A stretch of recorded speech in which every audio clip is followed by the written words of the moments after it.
Hello, my name is Ellie. This is 25,000 Miracles. The story today comes from Red Deer, Alberta, Canada, from Portia. And she was just at a mall, so the story is taking place in the mall, and she went there to pay bills. She went to pay a phone bill, and she was in a lineup. It was 30 feet long. And while she was in that lineup, a gentleman behind her started chatting with her, just chit-chat. When her bill was paid, she left and thought she would go get an orange drink. And as she left, she noticed that gentleman was really looking at her. And when she got over to buy her orange drink, he was suddenly behind her. And she felt very uncomfortable. It just seemed strange, and she felt like he was watching her and following her a little bit too much. So she just said, why didn't he stay in this lineup? Why is he following me? Now, being a cautious person, she decided, I'm going to head for home. And she reached the door, and suddenly she spun around. It surprised her even.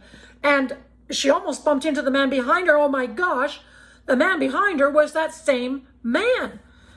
And she turned so abruptly and she said, since I had spun around with no mental forethought to do so, I was certain he was following me, and my guardian angel stopped me. I knew my guardian angel stopped me from going outside. Close quote. Portia went back into the mall, and then she went to a large store, and she thought, I'm going to go out another door. And she did. She got home safely.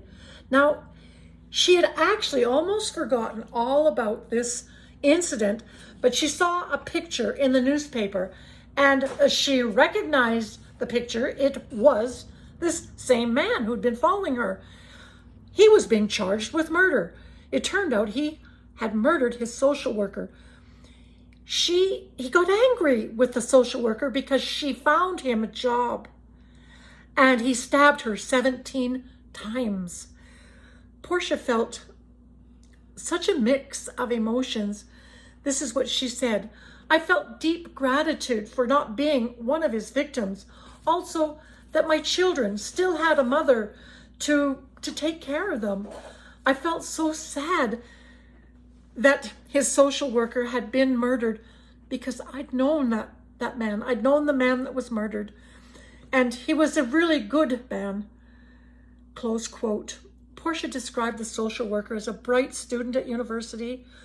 He was refined and a gentleman, she said. And it's such a loss when somebody that can do so much in society and has so much promise has their life cut short. Portia and her children always start and end each day with prayer. She said that they ask God to protect them from all forms of harm and evil. Portia said, quote, there's no doubt in my mind that God sent someone to watch over me that day, close quote. This story is sad and happy and remarkable, and I'm so happy that God was watching over you, Portia. And I'm so sorry that the social worker was killed. I thank you all for joining me for this amazing story. And please feel free to send your personal miracle stories to me anytime. Just check on our website if you want to know more information on that. Just have a pleasant day, and may God bless you. Bye-bye.